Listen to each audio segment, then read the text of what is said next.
Well, welcome to another presentation of our libraries, Picturing America. And what we've been doing with this series is that we've been trying to find these incredible art productions, art creations that have been made to represent things that have happened in America and tie them in with their artists.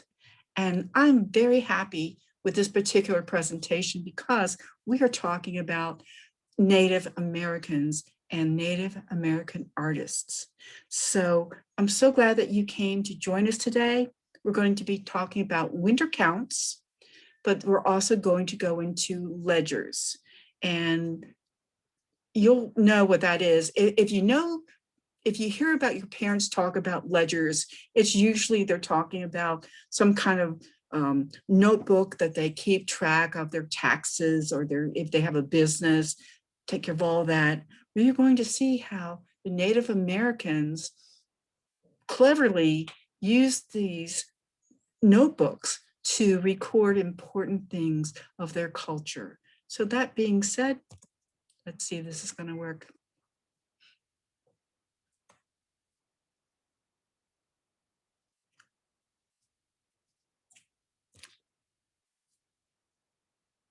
All right, I'm going to share a new screen.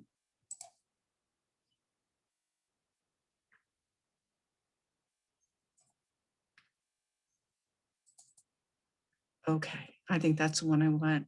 I appreciate all of your patience with me because not only has this forced a lot of new kinds of learning on you guys who have to be learning at home, but librarians, we're trying to, provide services and keep doing what we do without you being able to come in to our doors. So we have learned a whole lot. And so thank you for your patience. Okay, enough of that. So what I'm going to share to you, first of all, in this presentation is a PowerPoint that was created by the Montana Historical Society, the Montana Office of Public Instruction, and the Indian Education for All Divisions.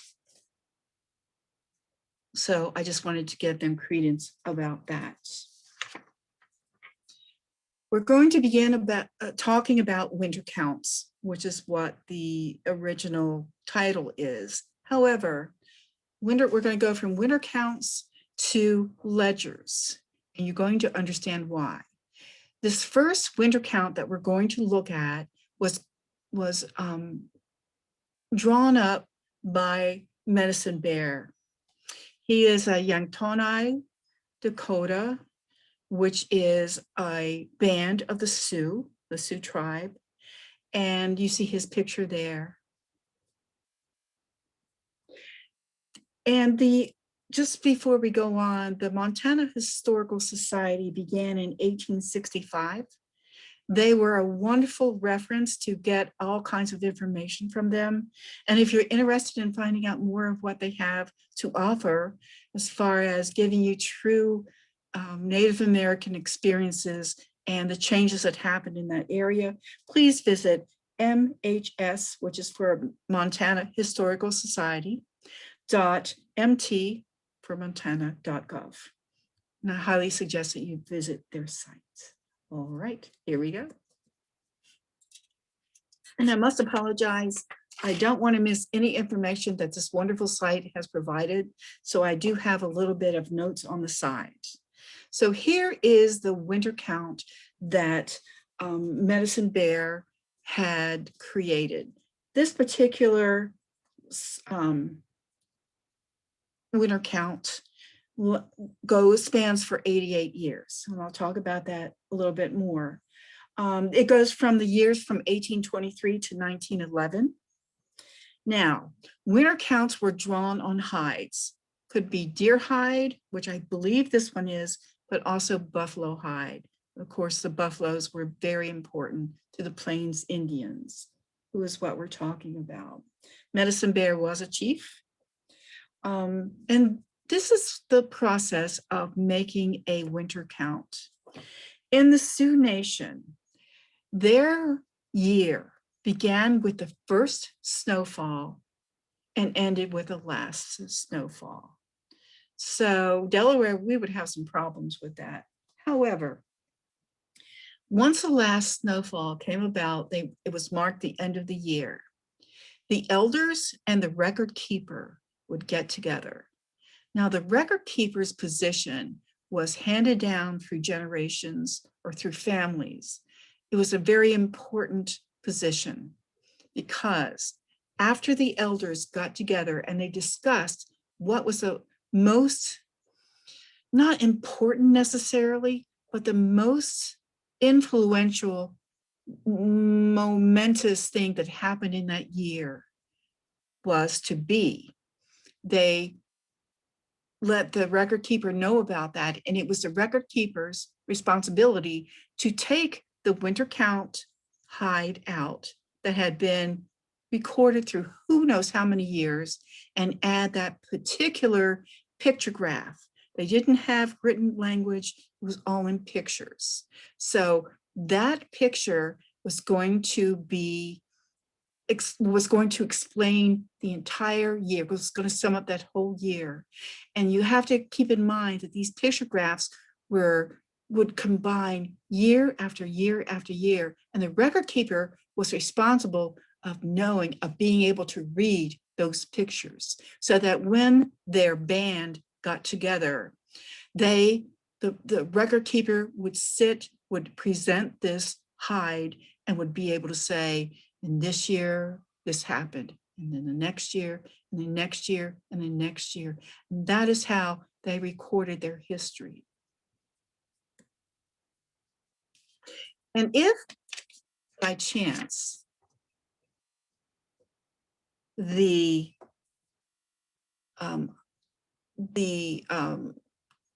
winter count became faded, then it was the record keeper's job to recreate it, but he had to create it exactly as it was. And that's why in some instances, if you go to the Smithsonian and many places where they have these wonderful hides preserved, you will see where there is more modern ink instead of what they would use traditionally would be paints made from the different kinds of clays, the blacks and the reds. And, when they had to replace it, they would obviously use what they had available, which would be more modern and more permanent. All right, as you see here, these winter counts are created as a timeline, but instead of a straight timeline, they are circular. Now, circles were very important to the Sioux Nation, and I'll talk a little bit more about that later, but it would start in the upper left corner, and it would go around and around and around as that first movement showed you until it got to the center line of that quote circle. It wasn't round, obviously, because the hide wasn't round, but it ended the story of their history for that hide ended at the center ending of that line.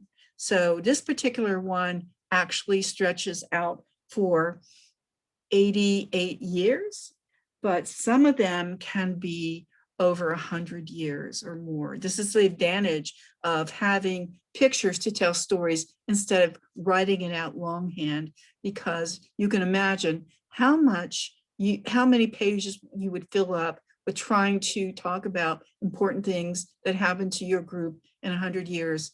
So, but again, it was very important that the record keeper knew how to read it accurately, and then when it was time to pass it on to the next record keeper, that as well had to be translated accurately. The most important things that are recorded on this particular winter count and on many others will be things like flooding, smallpox, and other epidemics and pandemics. And right now we're very aware of what that's all about. Again, when the Native Americans were introduced to people from different lands and cultures, they didn't have the resistance to fight these diseases. Another important thing was the fact that if they had a big issue with a lot of their prize horses were stolen, that was very important. I'll talk about it why. Why later. Battles, encounters with the white people, and some were positive, some were negative, and also important deaths of their own community and their own people, such as, for instance, Sitting Bull. He was a very important person in their tribe. So at any rate, let's go to the next slide. This, I'm now going to have us look at a few different particular pictures. And I want to tell you what they mean and why they were important. Now, here we see a circle with a lot of X's. This actually shows up on a lot of different pictographs, a lot of different winter counts. And also, I'm going to show in a minute, in a lot of different American cultures, because it was a very significant event. This took place, it's known as the night the stars fell. Don't you love that? It actually took place in November. They're thinking on the 12th of November in the year 1833. And what it is depicting is a meteor shower. It's the Leonid meteor shower. This meteor shower happens every 33 years. But of course, in those days, we didn't have NASA. We didn't have all these, ways to predict when things would happen. This was an amazing event. The Leonid showers are different from some of the others because I'm going to go to the next slide. Yes. All right. This is a picture that was actually done by not Native Americans, but this is showing you how incredibly spectacular this event must have been in 1833. There were estimated 150,000 meteors that fell. Those falling stars, 30 per second. And the difference with what I have read with the Leonid meteor is that they have this spectacular tail. Now, I want you to know that every August, there is a Perseids meteor shower. Every August, usually in the middle of the month. And it's amazing, but obviously not this amazing, because with the Perseids meteors, you can have different kinds of shooting stars, what I call. You'll have some that tumble, you have some that, just kind of flash. Then you have some that have some tails. Apparently with this shower, they have magnificent trailing tails. And the cool thing is, it happens every 33 years. And when I looked online, I found out that it is due to happen this November. Hello. It's going to peak on November the 17th and right before dawn on that day. So let's hope we have clear skies, because it should be amazing. So, but at any rate, it was so unheard of that the Native Americans made note of it, but when the white people saw it, they thought it was a sign of the end of the world. So it was very incredible. Okay. Another picture that I wanted to show you is this picture of a teepee, and this is a bear. This made note to this particular tribe because apparently they had a little visitor, not a little visitor, probably a 500-pound visitor. It was a bear, and it wandered into their camp, and I guess it snuggled down somewhere and it hibernated, and it stayed there the whole winter. So I think that if we had a bear wander into our yard or our town or something and stay there for a whole winter, we might want to refer to that year as the year of the bear. All right. Now, I've referred to pandemics and, what we have, unfortunately become familiar with. This is an indication, a picture graph that you will see again and again on all kinds of tribes, for this time. And this is indicating the epidemic of smallpox. And on this particular winter count, they actually had a 2-year run of smallpox. And it was very terrible. It went from 1830, of course, we're doing winters here, so this particular one is showing from 1837 to 1838. And you can imagine how many of their people passed away from that disease that they had no hope of being able to battle, or of course, no vaccines. And we live in a very fortunate time, right? Now, this one is, whenever you see these upside down U shapes, that always represents the appearance of horses. Horses were very important to the Lakotas because of the fact that they were nomadic. And that means that they would travel from place to place. And before they were introduced to horses, which of course the Spanish brought into the country, and who knows, I don't know how long it took for them to come up to where the Plains Indians, but before they had horses to help move their equipment and their things around. They would use they would use dogs, and they would have these small carts, attached to the back of dogs. Now you can imagine how much improvement there was between what a dog can move and what a horse can move. So they really, that was a great thing for them.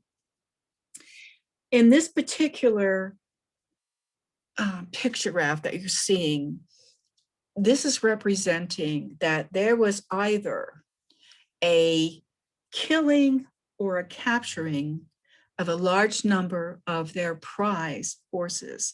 Now they had horses and they had prize horses. And I'm going to tell you the difference. First of all, it was done by their enemy, which Lakota enemies were the Crow. So I'm just going to let you know that. We're going to talk about Crow a little bit later, but this was apparently they were invaded by the Crow, who either killed or got away with the prize horses. Why the Lakota had horses they valued over others was because they trained them to be war horses and buffalo hunting horses. Buffalo was the main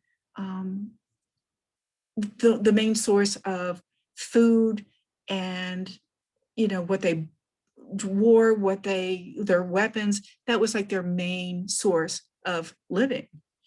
And so before horses, it was a little tricky to get into a herd of buffalo and actually bring one down.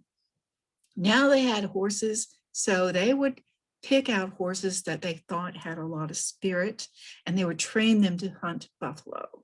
First of all, they would start out by having them not be so skittish, because you would have like a herd of buffalo. I don't know how many that is, but it's a lot. And when you go into wanting to kill them, they're going to stampede. They're going to, it's not going to be a calm scene. So the first thing that they would do is they would get the horses used to riding into herds of wild horses or anything like that, just to steady their nerves and get them used to, you have to move this way and that way. So they would do that first. So they start out with herds of horses. And then to make the horses less fearful of buffalo, they would take their buffalo hides that, they were wearing and they were using for different things, because that's one of the resources that they used, and they would actually rub these hides on the horses. So they would get used to the smell of the oils. They would become accustomed to the smell of the buffalo, because again, that was another way to calm them. And so they would, slowly train them. And once you had a horse that was a great, fearless horse to go into these herds, you better believe you prize that horse. Then they also use these horses also, though, to be war horses and to be able to, again, ignore the chaos that is going around. And they would just, these horses were amazing. So for someone to come in and take these horses, especially an enemy, or kill them, that was a very big blow. So of course, that would be something that would be mentioned on that year. Okay, with this one, you see here the circle, and in front of that, you're going to see a high fence, and that's standing before a figure. And there are a couple of different suggestions about what this particular picture might suggest. It's known as the withering year. So when the recorder reads this winter count, he will call that the withering year. And they're not sure if it's because it was weather related or because it was referring to the Battle of Little Horn. The Sioux, the Lakota, they were more hunters than they weren't really farmers. So again, if it's a particularly, if weather's really bad, you're going to lose your water source and that sort of thing, but not so much depending on the crops.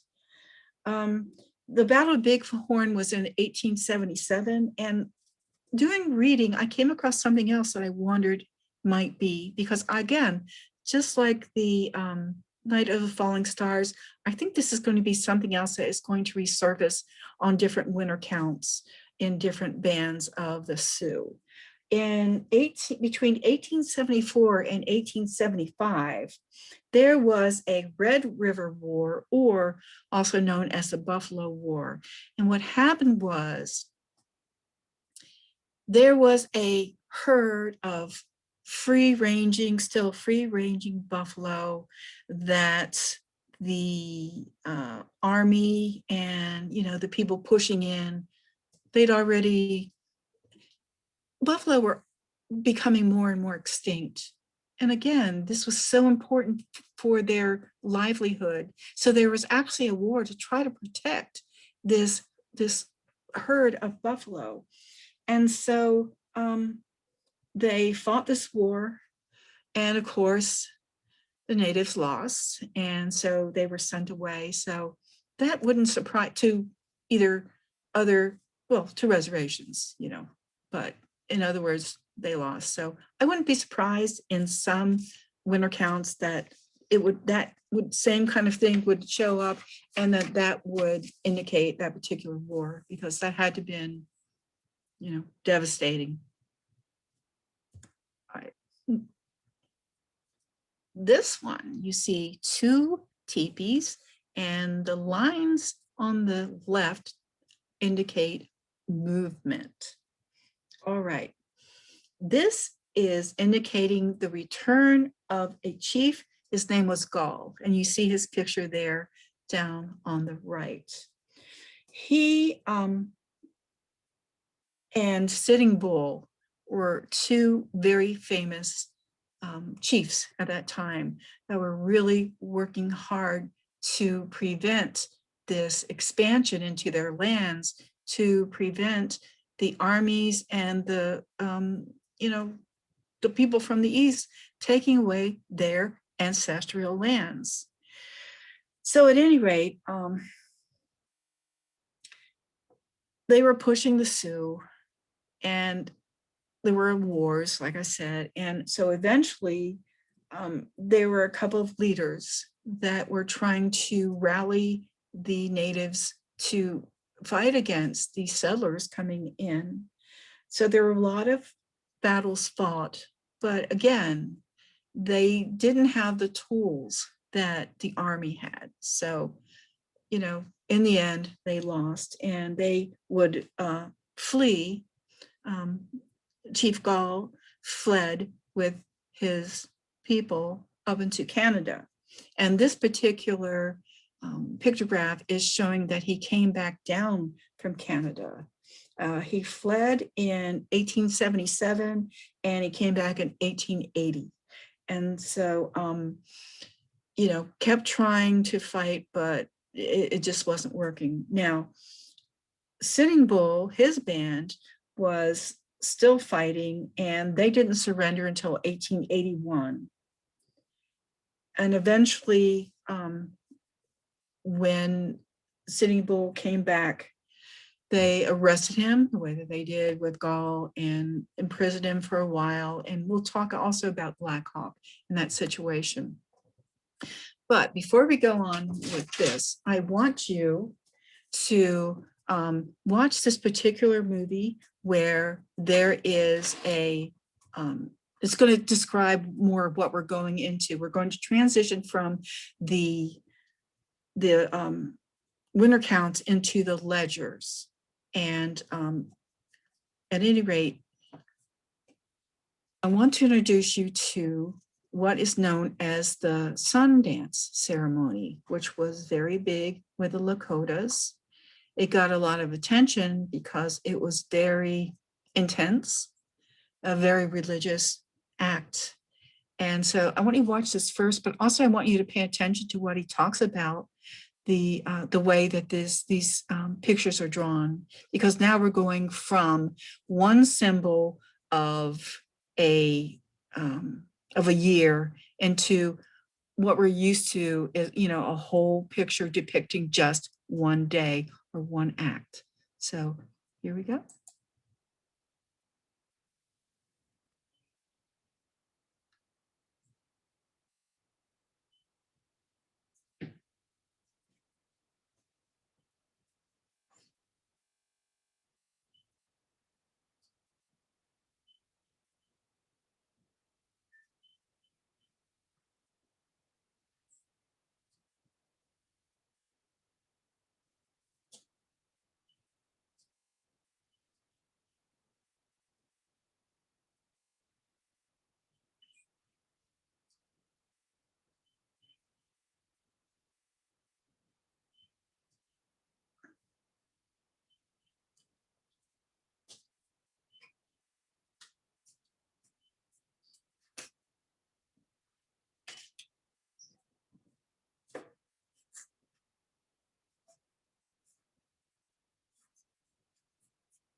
All right, let me get back to where we started or where we ended. So sorry. One thing that I do want to mention, he talked about, pointing out the feathers, all the feathers that they were wearing. And one thing that I do want to mention is the fact that in my reading, I discovered that eagle feathers were very, very valuable to this tribe.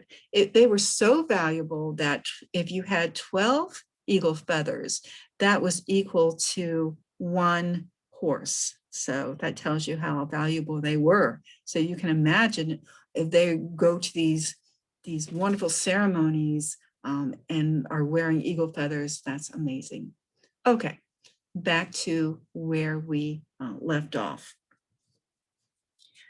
The Sundance I will talk about a little bit. It was a very, and we're going to see some pictures from Black Hawk depicting that. The Sundance was a very intense annual celebration, religious activity that the Sioux would engage in.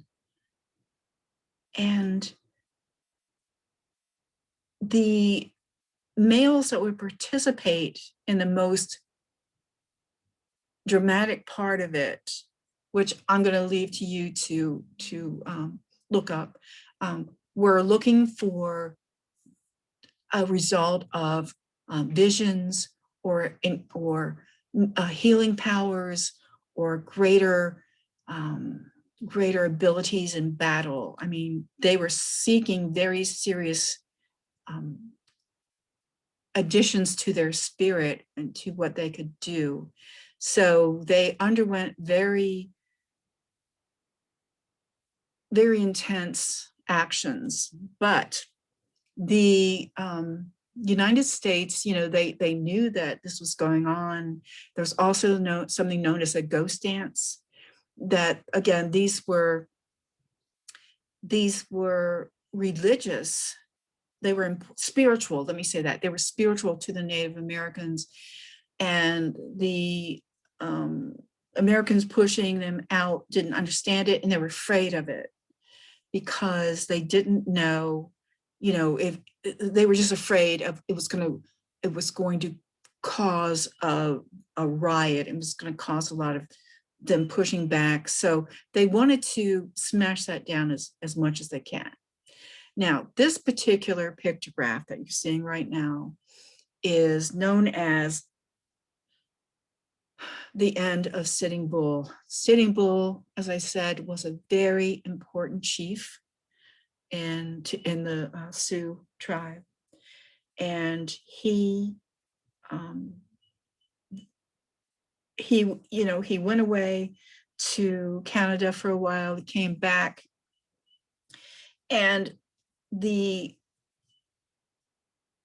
American intelligence, I guess I'm going to say, thought that he was behind this big push for the ghost dance to rouse up, the spirit of the Plains natives.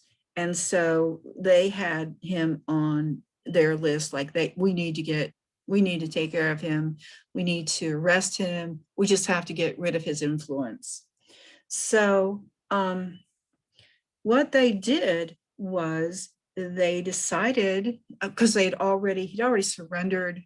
They'd already sent him off to Standing Rock, I believe it was Standing Rock Reservation. I mean, he wasn't into this ghost dance. He wasn't doing anything. He was just trying to live and take care of his family. But they didn't think that, so they needed to get rid of him. So one morning they decided to send the Indian police into the reservation. And again, they wanted to get him arrested, get him out of the picture with as little upheaval from the people as possible. So they decided to go in early in the morning. They woke him up in his little cabin at 6 o'clock, and they're like, "You're coming with us." And Sitting Bull said, "No, I'm not going quietly." So he made a little bit of a stink, and that caused people that were guarding him, and people in the area, that got their attention. And so there came more and more of a gathering. And so now we have the police against the natives who are trying to protect Sitting Bull. And of course, crazy things happen because people have guns. Somebody shot one of the guards. And so in retaliation, they shot Sitting Bull, once in the chest and once in the head, and he was dead. So at the end of all of this, not only did he die, but there were 12 Indians killed and 3 were wounded. So this is depicting what happened to Sitting Bull, and I'm sure that in some way or other, it was also repeated on many other winter counts.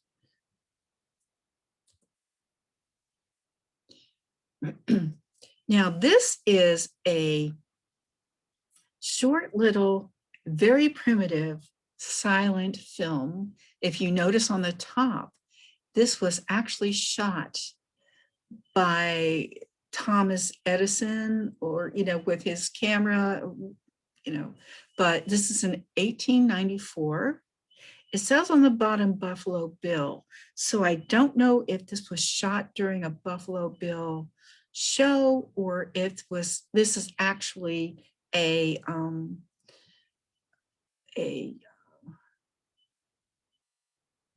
done on site, but this is just to give you an example of what the ghost dance, the beginning of the ghost dance might have looked like or did look like.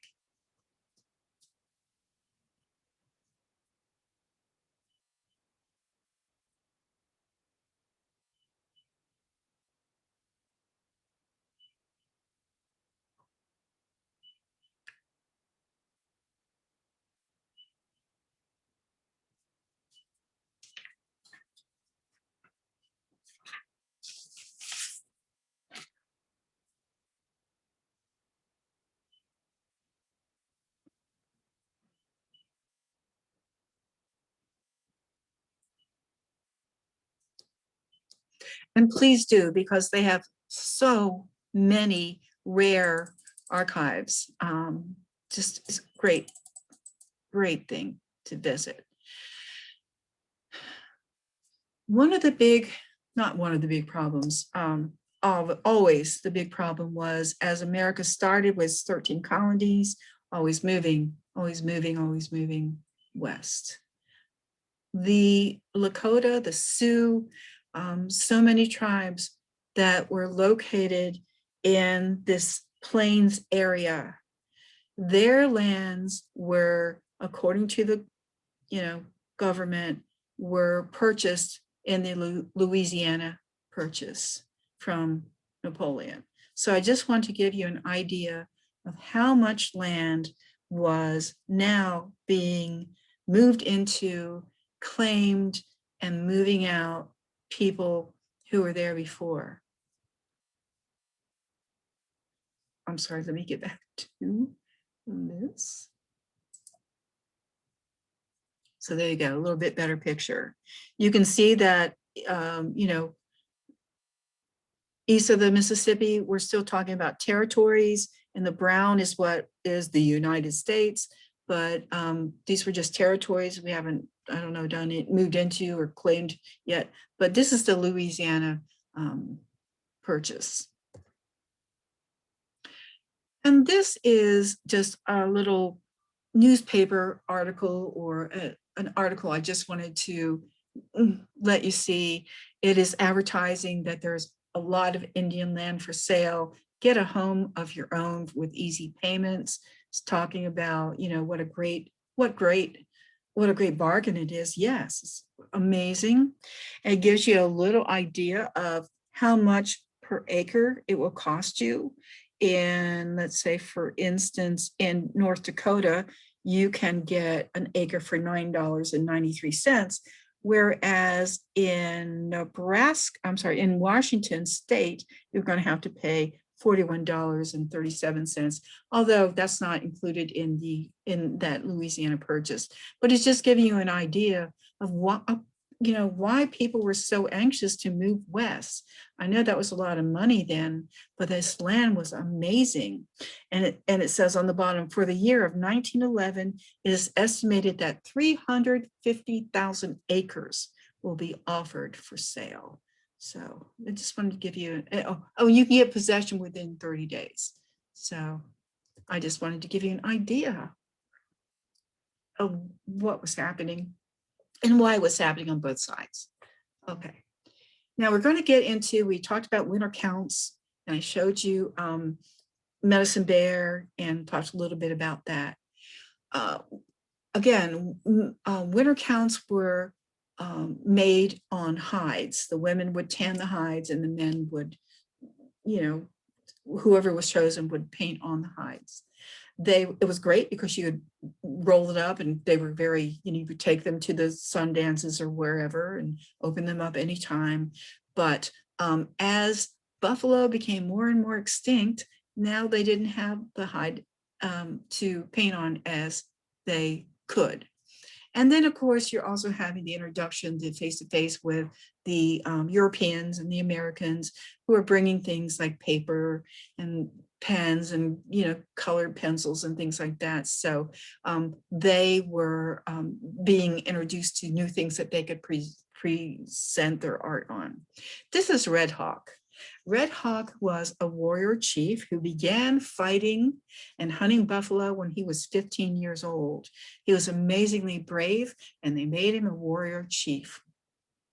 The Treaty of St. Louis, whatever I showed you even before, you saw the big change of things were moving. There was the War of 1812, and because of the fact that Americans were fighting against the English, a lot of the natives would take the side of the English, so they fought along them.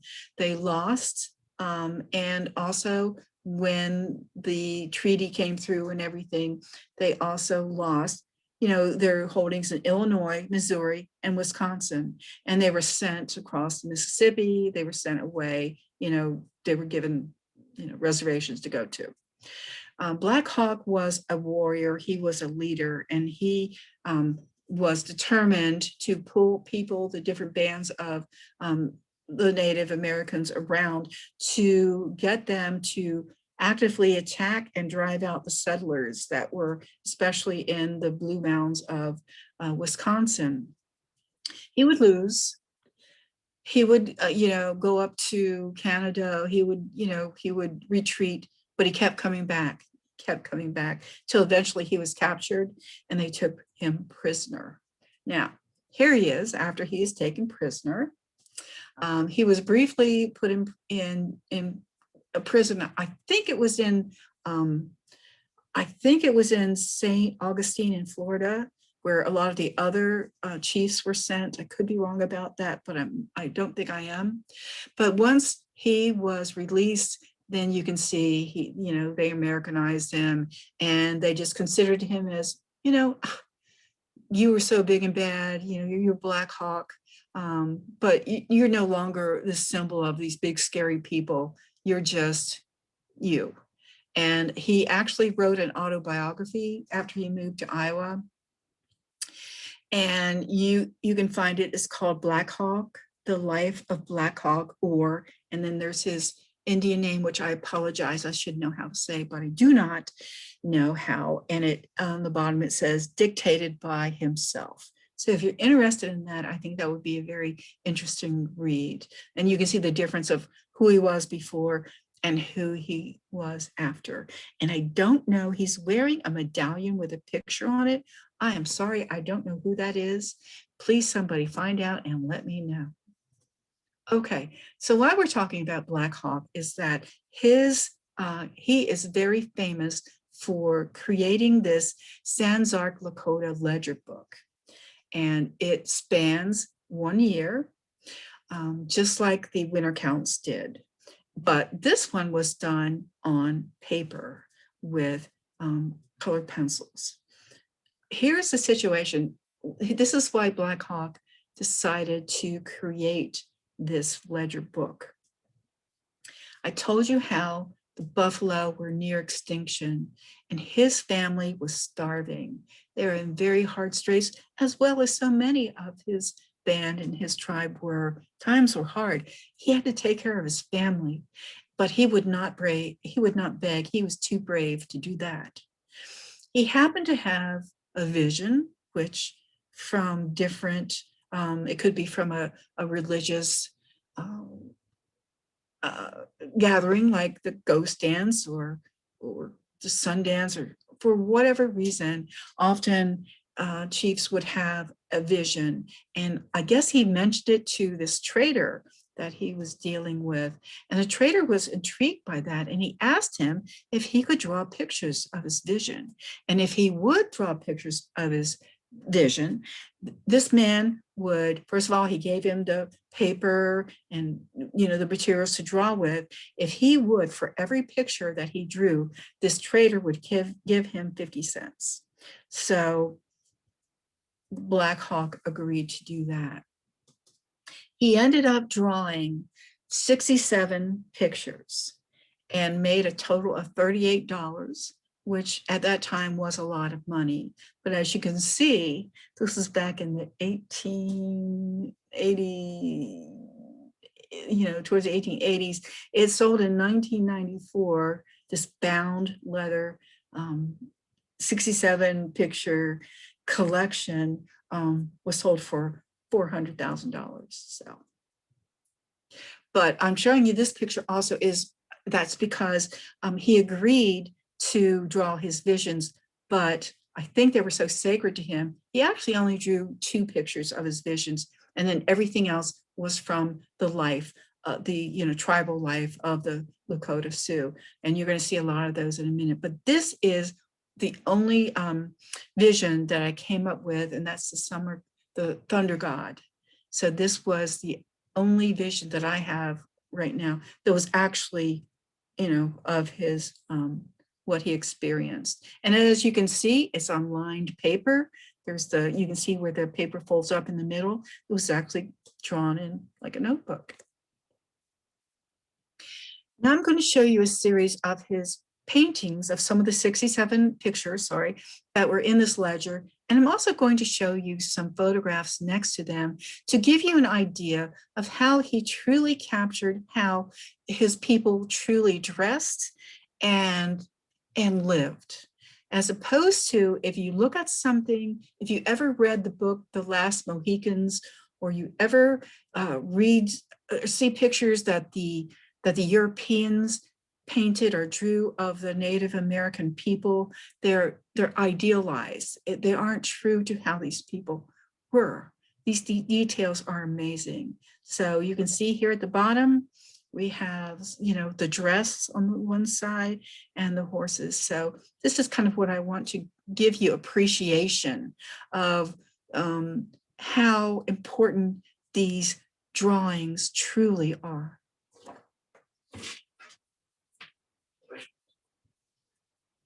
Sorry. So I'm talking about the importance of the Native Americans. Sorry for that, working from home, loved ones.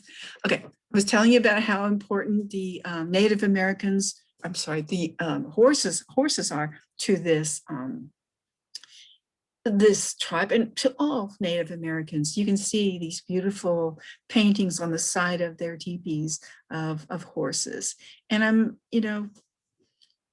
showing you a bridle down on the lower right of a decorated bridle where they would, when they would go to these ceremonies, they would dress their horses up beautifully. This is one of his Black Hawk's drawings of hunting the buffalo. And you can see, I think, with the painting of the horse, it's not just a plain spotted horse. You can see the importance of it because it is pictured in blue. I don't know. I'm just going to tell you honestly, if they really painted their horses just for hunting. Surely they did for war, which we'll see later, but it just shows you how much these horses were valued and how closely and how many of the stampede they would need to ride close and personal to in order to, get what they need. There were also pictures of war. Again, you have your painted horses. Crow were their enemies, which I said before. And Black Hawk's ledger is very unique in that he actually has depicted some of the Crow tribe in that you can tell them because they will have the front of their hair kind of combed up straight. So, but also here you can see that we have guns. They're fighting with guns, and it's no longer spears and bows and arrows necessarily. Again, beautiful drawing. This, I don't think this was Black Hawk. This was another artist, but I just thought it was beautiful. And I wanted to give you just an idea of how much they value their horses and just, you know, how they dressed and what they fought with. And again, you can see the eagle feathers. Amazing. I told you before that circles were very important to the Sioux tribes, the Sioux Nation, excuse me. I'm sure the cycle of life, you know, they would record their winter counts in a circular motion. Whenever they would get together, there are many bands. I think there may be 17 or more different divisions of the Sioux tribe. Whenever they would get together for Sundance and Ghost Dance and everything like that, they would set up camp, but each band would have its own circle, and it would be in a circular motion. And I think they would come together in the very center of that for their combined religious or cultural activities. But here you can see how they are definitely divided into different groups. Again, I wanted to show you, this is Black Hawk's drawings on the top, but I wanted to show you photographs to give you an idea of how accurately he portrayed his people and how, you know, their traditional dress is still reflecting that idea. This is a drawing that was made to represent the Sundance ceremony. And this particular group are known as the Eagle Bone Whistle Dancers. And if you look closely, you can see that they do have bones in their mouths that were made from eagle bone, and they are performing.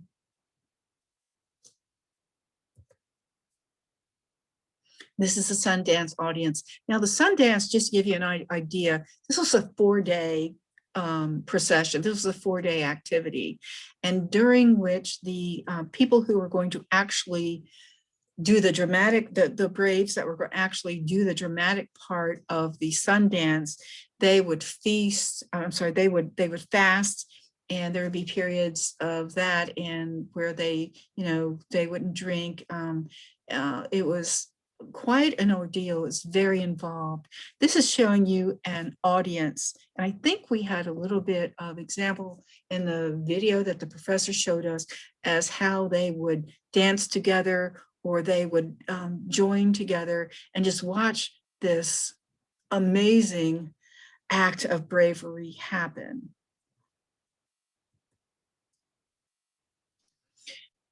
We did see a bit of this where during the Sundance, in the previous video, during the Sundance, the audience would raise their banners. They would raise their hands. I am sure that their banners stood for their particular band of the Sioux Nation. So that was them representing and doing so together in one group. And then I just wanted to show you this. This, instead of being a circular motion, I just wanted to give you the idea that there would be one particular pictograph for year. And so you can see how it goes. Just give you an idea of different styles, that sort of thing.